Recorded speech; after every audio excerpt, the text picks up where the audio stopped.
देशाचे उपाध्यक्ष जयदीप धनखड यांनी आज महाराष्ट्रातील 434 औद्योगिक प्रशिक्षण संस्था ITI व्यावसायिक प्रशिक्षण केंद्रातील संविधान मंदिराचं मुंबईतील एल्फिस्टन टेक्निकल हायस्कूल आणि कनिष्ठ महाविद्यालयात उद्घाटन केलं। इथं झालेल्या कार्यक्रमात कौशल्य विकास मंत्री मंगलप्रभात लोढा यांची उपस्थिती होती।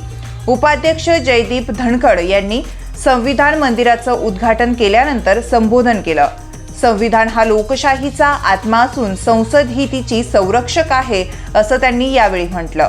संविधान दिखावा करण्यासाठी नाही तर वाचण्यासाठी, समजून घेण्यासाठी आणि त्याचा आदर करण्यासाठी आहे असंही त्यांनी म्हटलंय। लोकशाही मूल्य आणि संविधानिक आदर्श विकसित करण्यासाठी राज्यातील सर्व घटकांनी एकत्र येऊन काम करण्याची गरज असल्याचं उपराष्ट्रपतींनी सांगितलंय। आंतरराष्ट्रीय लोकशाही दिनी आणि आपल्या राज्यघटनेचे शिल्पकार डॉक्टर बाबासाहेब आंबेडकर यांनी शिक्षण घेतलेल्या संस्थेत संविधान मंदिराचं उद्घाटन झाल्याबद्दल त्यांनी समाधानही व्यक्त केलंय। संविधानाचा सन्मान आणि भावी पिढ्यांच्या हितासाठी केंद्र सरकारने 2015 पासून दरवर्षी 26 नोव्हेंबर रोजी संविधान दिन साजरा करण्यास सुरुवात केली होती। ते म्हणाले की 25 जून हा संविधान हत्या दिन म्हणून घोषित करणं महत्त्वाचं असल्याचंही त्यांनी सांगितलं। कौशल्य आणि रोजगार विभागाचा आज मुंबईत संविधान मंदिर उद्घाटन कार्यक्रम होता।